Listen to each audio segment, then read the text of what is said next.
জন্য। এবার বন্ধুরে, এবার নবীজির চাচা আমির হামজা ডাক দিয়ে বললেন, হরিণ তুমি কেমনে করে জানো মোহাম্মদকে দেখতে যাবা?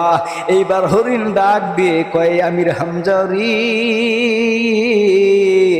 মোহাম্মদ নবী শুধু তোমাদের মানুষদের জন্যই নবী নয়, মোহাম্মদ নবী হলো সমস্ত মাখলুকাতের জন্য নবী।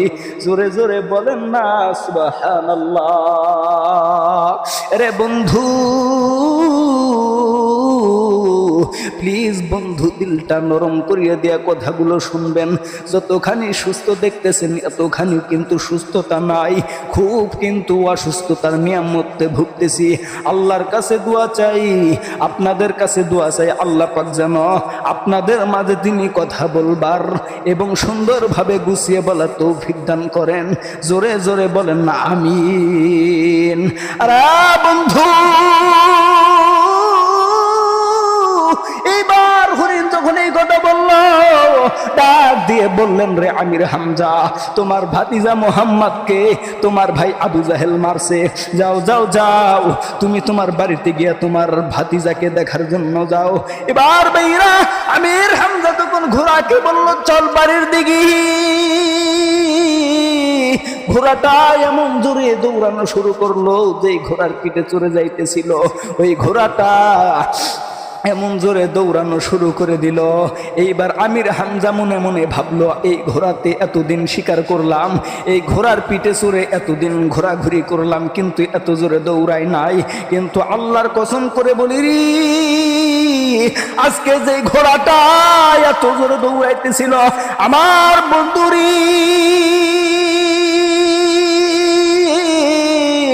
এই ঘোড়ার দিকে তাকাইয়া মনে হইতেছিল আল্লাহ পাক স্বয়ং যেন এই ঘোড়ার পাওয়ার আরো দ্বিগুণ বাড়াইয়া দিছে। জোরে বলেন সুবহানাল্লাহ। এরে বন্ধু,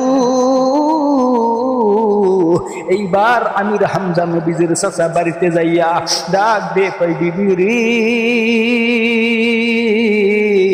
আমার ভাতিজা মোহাম্মদ রে নাকি এই আবু জাহেল মারছে, রে বিবি দে আমার ওই তরবারিটা দে, আমি যাম এইবার যাইয়া আবু জাহেলের গর্দান কাটিয়া আমি আনমু। এই কথাও শোনার পরে আমির হামজার স্ত্রী কান্দের ডাক দিয়ে কই, স্বামী গো, যতক্ষণ পর্যন্ত আমার কলিজার টুকরা মোহাম্মদকে মারছে এই মারার প্রতিশোধ আপনি নিবেন না, ততক্ষণ পর্যন্ত আমি শান্তি পাবো না। এইবার ডাক দিয়ে কই, বিবি তেরে বিবি দে আমার তরবারিটা দে, আমি একটু যাইয়া এইবার ওই আবু জাহেলকে মারার জন্য যাবো।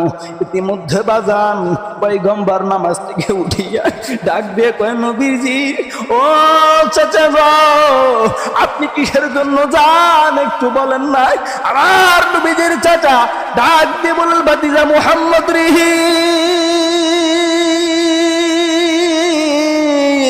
যেই আবু জাহেল তোমাকে মারছে, কিসের জন্য মারছে একটু বলো না? তার আগে বলি বাজান, এই আমির হামজা এতটা ভালোবাসছিল আমার নবীজিকে, এত ভালোবাসছিল, এত সুন্দর মহব্বত করত, রাত্রেবেলা যখন ঘুমাইতো শিশু মোহাম্মদকে বুকে নিয়া আবার আমির হামজা ঘুমাইতো। আমির হামজা তো কোনো মুসলমান হয় নাই। এবার বন্ধু, এইবার আমির হামজা যখন তরবারি নিয়া আবু জাহেলকে মারার জন্য সামনের দিকে যাইতেছিল, বন্ধুরে, ইতিমধ্যে আমার নবী মুহাম্মদুর রাসূলুল্লাহ সাল্লাল্লাহু আলাইহি ওয়াসাল্লাম এইবার আসিয়া ডাক দিয়ে কই, চাচা গো, আপনি কিসের জন্য যাইতেছেন? তরবারিটা নিয়ে একটু বলেন না। এবার নবীদের চাচা ডাক দিয়ে কই, ভাতিজা মুহাম্মদ, আমি যাইতেছি গো, তোমার যে আবু জাহেল মারছে, এই নিষ্ঠুর আবু জাহেল আমার ভাতিজা মুহাম্মদকে এত কষ্ট দিয়ে মারছে, আমার আবু জাহেল রে, এই আবু জাহেলকে আমি মারার জন্য যাইতেছিলাম। এবার কেমন দয়ার নবী, মায়ার নবীজি এইবার ওই আমির হামজারকে জড়াইয়া ধরিয়া ডাক দিয়ে বলেন, চাচা গো, যেই কালিমার দাওয়াত দেওয়ার জন্য আমি মার খাইলাম চাচা আবু জাহেলের হাতে, ও চাচা আমির হামজা শুনে নেন, শুনে নেন, আপনি আমাকে খুশি করার জন্য আবু জাহেলকে মারার জন্য যাইতেছেন, তার থেকেও আমি বেশি খুশি হমু যদি আপনি আমার হাতে হাত রাইখা কালিমা পড়েন। এইবার বন্ধুরে আমার ভাইরা, এবার আমির হামজার ইসলাম ধর্মের ইতিহাস, ইসলাম গ্রহণ করার ইতিহাস আপনারা অনেক জনার মুখ থেকে অনেক ভাবে শুনেছেন বন্ধু, কিন্তু গো বন্ধু, আজকে আমি নতুন করে আজকে এই ঘটনাটা ফিনিশিং দিয়ে শুনাইয়া দিতেছি।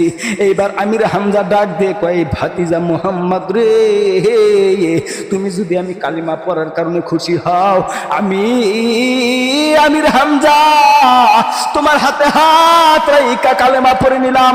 আমির হামজাই শুধু কালেমা পড়ে নাই গো, আমির হামজা